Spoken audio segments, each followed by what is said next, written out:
Baik, semuanya sebelum belajar, marilah kita berdoa di dalam hati, mulai. Berdoa selesai. Terima kasih Ketua Kelas. Baik, ya pada pertemuan kali ini kita akan membahas mengenai ukuran pada gambar teknik ya. Itu aja. Untuk hari ini yang akan kita pelajari itu mulai dari pengertiannya, kemudian ada jenis-jenis ukurannya dalam gambar teknik, dan juga ketentuan dalam memberikan ukuran-ukuran dalam gambar teknik. Oke, saja pertama yaitu adalah pengertian. Nah, kalau menurut kalian sendiri ukuran pada gambar teknik itu untuk apa? Ukuran panjang Pak. Boleh. Ada lagi? Iya, benar ya. Ya, sebenarnya secara simpel saja, secara sederhananya memang ukuran pada gambar teknik itu ya digunakan untuk menunjukkan dimensi atau angka yang menunjukkan ukuran dari suatu objek yang digambarkan dalam dua dimensi.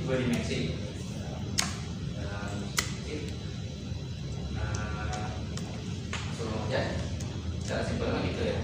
Nggak susah kan, cuma ukuran siap pada rasanya gampang ya untuk materi ini.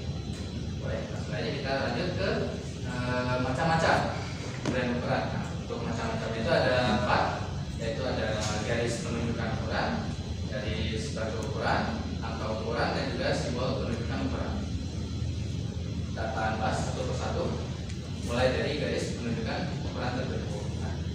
Nah, garis penunjukan ukuran ini adalah garis yang digunakan ya untuk menunjukkan dimensinya ya, menunjukkan ukuran dari objek yang digambarkan.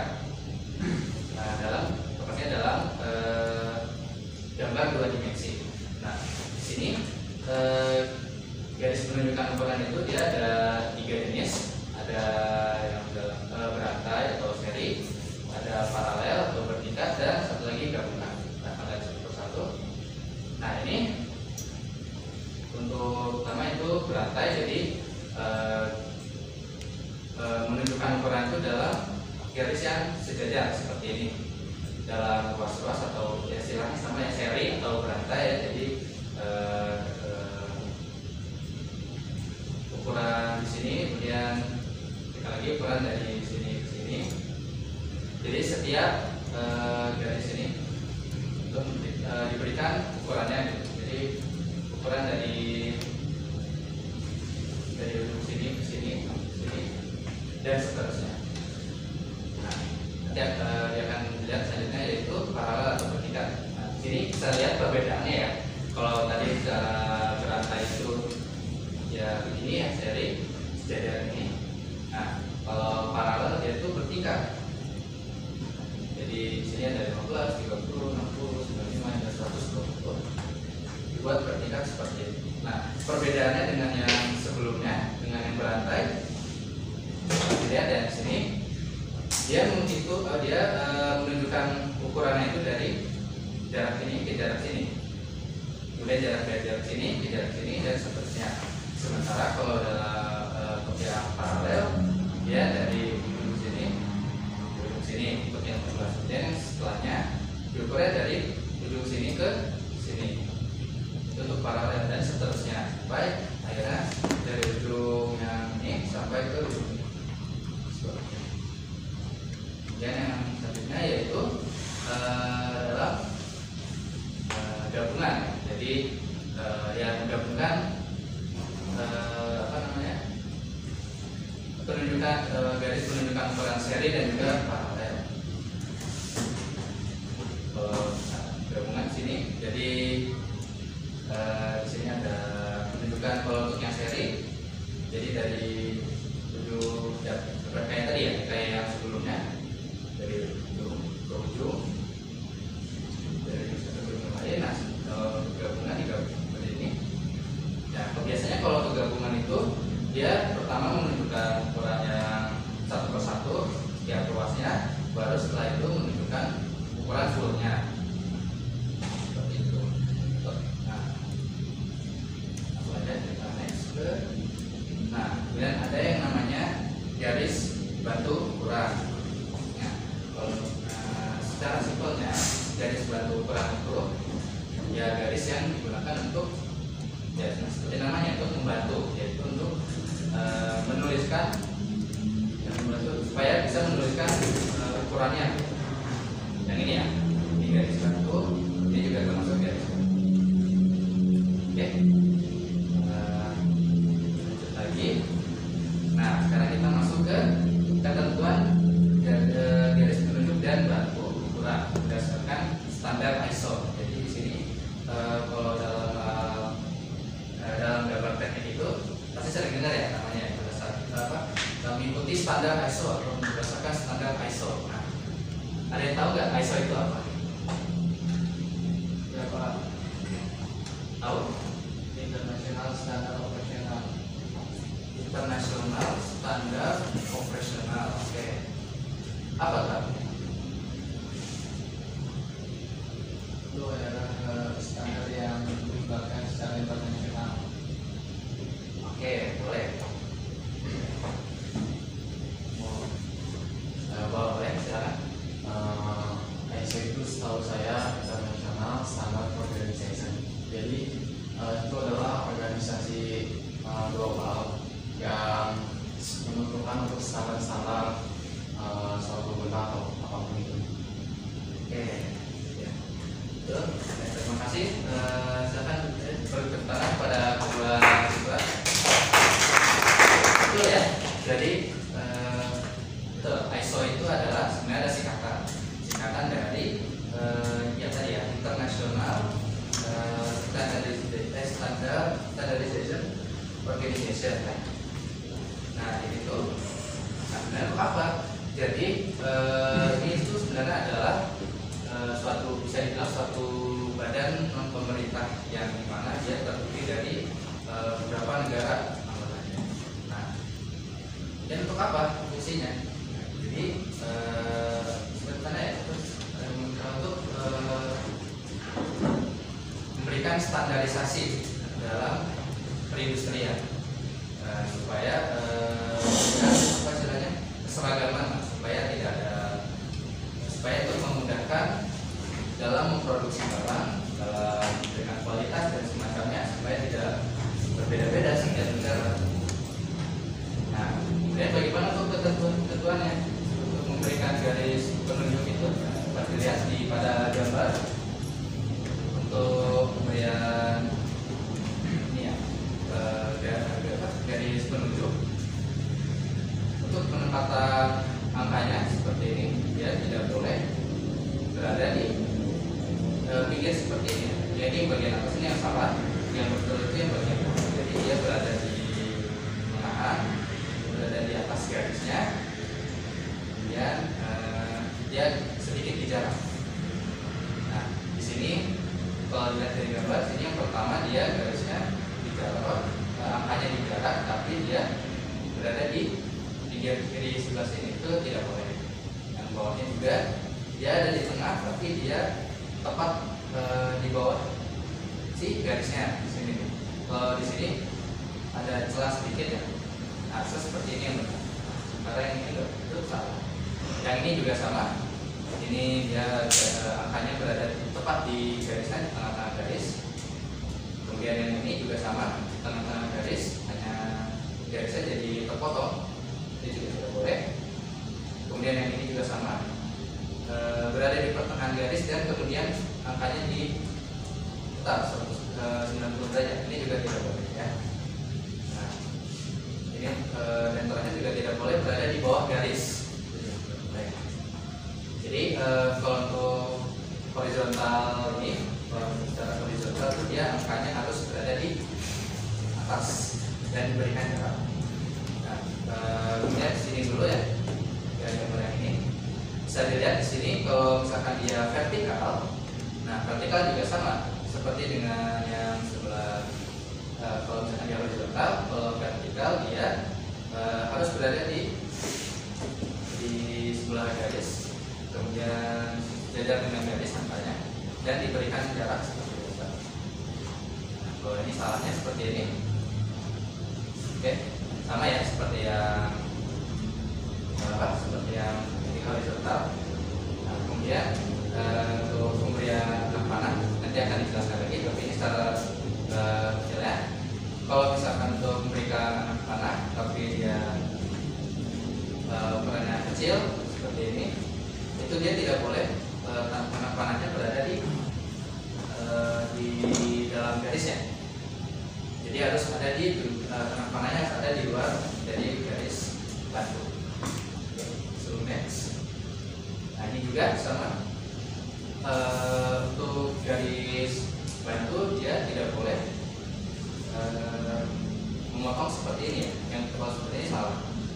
Nah yang benar itu dari yang garis yang garis bantu paling luar, kemudian paling dalamnya dia semakin pendek dan pendek.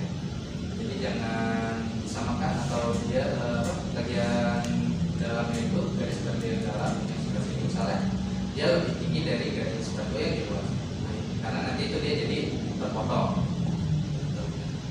Oke, kita next lagi. Nah ini juga salah satu contohnya.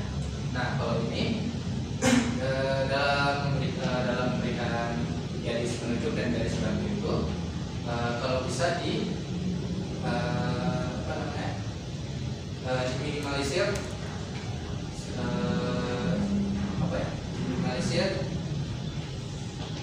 tidak rapihannya. Kalau seperti ini kan dia terlihat tidak rapi. Kalau apabila memungkinkan untuk tidak menggunakan garis bantu, maka mereka tidak perlu menggunakan garis bantu. Karena apabila semuanya menggunakan garis bantu, jadi seperti ini, jadi sulit membacanya. Berbeda dengan yang sebelah kanan. Kalau sebelah kanan dia lebih mudah untuk dibaca. Sini yang di sini jadi sama ya. Nah, kemudian untuk yang ukuran yang ini panjang ini bisa ditaruh di dalam bidang dan seterusnya seperti ini. Nah, kemudian untuk ketentuannya ini ya lanjutannya ya, pemberian anak panah. Jadi dalam standarisasi ISO untuk memberikan anak panah itu dia ada skalanya. Jadi skalanya itu yaitu A banding B. Di sini yaitu 3:1. Panjang per lebarnya itu dia perbandingan 3:1. Jadi misalkan panjangnya 3 mm, berarti dia lebarnya harus 1 mm. Kemudian nah ini ada salah satu contoh yang benar sama contoh yang salahnya. Kalau yang benar dia seperti ini. Jadi dia tidak terlalu panjang, tidak terlalu pendek, tidak terlalu tipis, tidak terlalu tebal. Ini juga sama seperti ini. Nah, contoh yang salahnya bisa dilihat di sebelah kanan. Kalau yang ini yang pertama ini tidak boleh memberikan anak panah hanya seperti ini, hanya garis saja, itu tidak boleh. Yang bawahnya ini juga tidak boleh, ini salah karena dia ukurannya tebal, terlalu tebal. Tidak menggunakan perbandingan ini. Nah, kemudian yang ini juga ketiga juga salah. Dia tidak boleh tidak boleh melebihi garis batu, tidak boleh. Kemudian yang keempat juga ini sama seperti dengan nomor 2 ya, dia terlalu tebal panahnya. Dan yang terakhir yang gambar kelima ini dia terlalu tipis, terlalu tipis. Jadinya dia terlihat sangat kecil. Oke, lagi. Nah, dan ke angka ukuran. Ya, angka ukuran itu ya ada standarisasinya juga.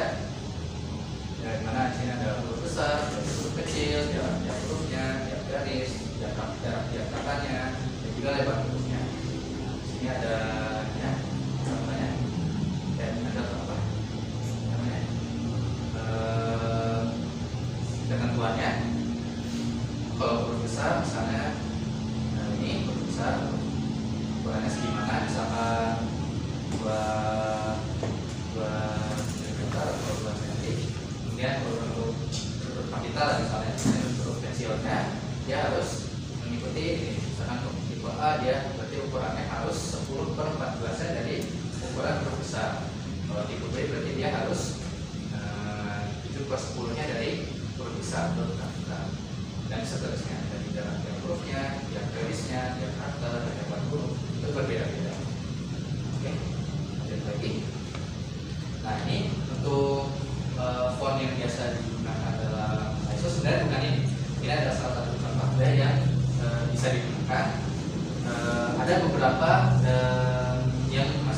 menggunakan font Arial, tapi dalam gambar teknik yang resmi itu sebenarnya tidak boleh. Dia ada penggunaan font khusus. Ini hanya contoh saja untuk font Arial. Kalau misalkan dia tegak seperti ini, kalau misalkan dia dia seperti ini, garing itu garingnya 15 saja.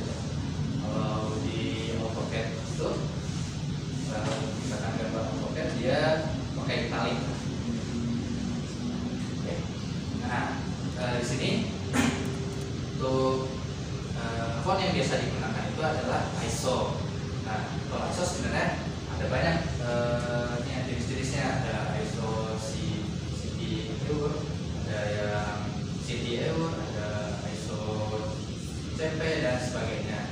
Nah, ini salah satu contohnya yaitu ISO CP-EUR. Nah, ini adalah singkatan ya.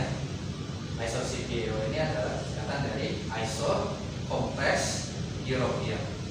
Jadi maksud kompres itu artinya adalah ya kompres. Jadi si fontnya itu dia dapat dapat lebih mudah dihimpitkan. Jadi dia memiliki lebih banyak ruang supaya kalau untuk di gambar teknik itu dia lebih mudah untuk dibaca. Berbeda dengan ini kan dia terlalu besar fontnya. Ini dia masih memiliki jarak. Jadi bisa menulis lebih banyak apa. Nah, ini kemudian yang terakhir yaitu simbol penunjukan ukuran.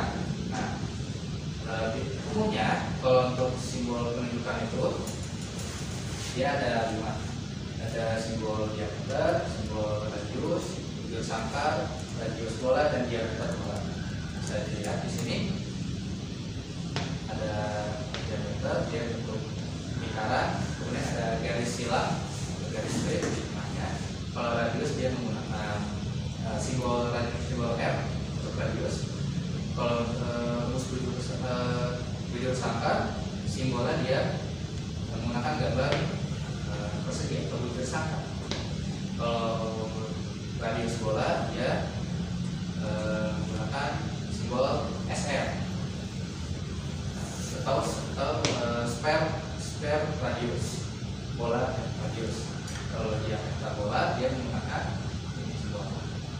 Nah, dia simbol yang sama dengan diameter tapi ditambah S untuk spare atau bola diameter. Contohnya bisa dilihat di sini untuk radius. Nah, ini seperti ini. Jadi ada menarik garis dari radiusnya, kemudian diberikan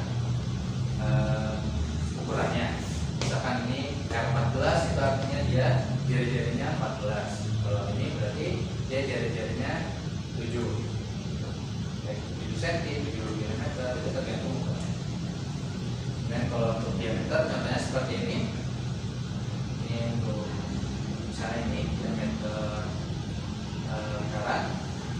Ini artinya dia memiliki diameter 40 meter atau 40 cm ya, sesuai dengan ukurannya. Nah, yang ini juga sama. Nah, yang ini misalkan ini dalam silinder biasanya digunakan. Jadi dalam di sisi ini misalkan dia terlihatnya seperti apa?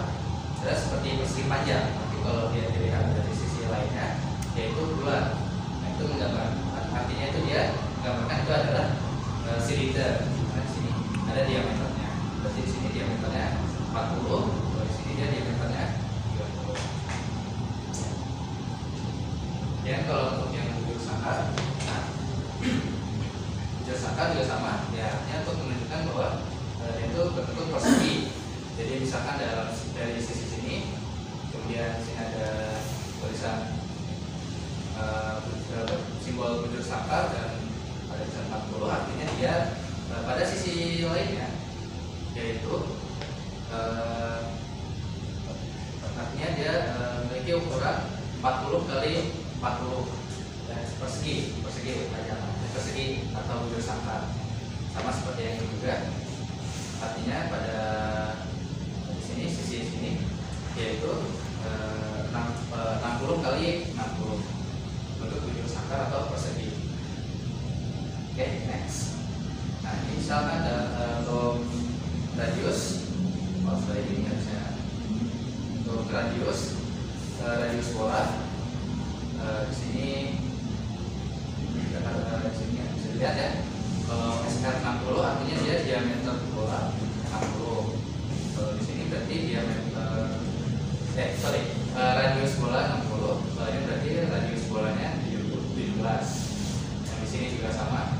Berarti dia sini yang ini itu dia adalah radius bola berukuran 30. Nah, ini untuk yang diameter contohnya seperti ini. Berarti ini memiliki diameter 50, sedangkan ini memiliki diameter bolanya yaitu 45. Oke, cuma itu aja. Mudah kan harusnya? Kalau untuk ukuran secara simpel seperti itu. Jadi tidak terlalu banyak yang singkat. Mungkin untuk ketentuannya itu harus diikuti. Nah, nanti untuk bocoran untuk minggu depan kita akan mengadakan praktikum. Jadi nanti kalian bawa ini ya, yang kalian perlu bawa di sini ada kertas A4 satu lembar saja, kemudian membawa pensil, kalau bisa menggunakan pensil HB, kemudian membawa penghapus, membawa penggaris, dan juga membawa penggaris mal. Oke, nah, dan nanti kita pergi ke minggu depan kita akan praktek menggambar gambar teknik beserta pemberian ukurannya di lab gambar teknik. Oke. Ada yang ingin ditanyakan terlebih dahulu? Di sini. Belum ada. Oke. Oke, itu aja yang bisa dapat saya sampaikan. Kepada ketua kelas boleh silakan untuk membaca. Baik Pak, sebelum pulang marilah kita berdoa dalam hati. Berdoa mulai. Berdoa selesai. Terima kasih kepada ketua kelas. Oke, ini saja saya sampaikan. Mohon maaf ya apabila ada kesalahan atau kekurangan. Terima kasih. Assalamualaikum warahmatullahi wabarakatuh. Waalaikumsalam.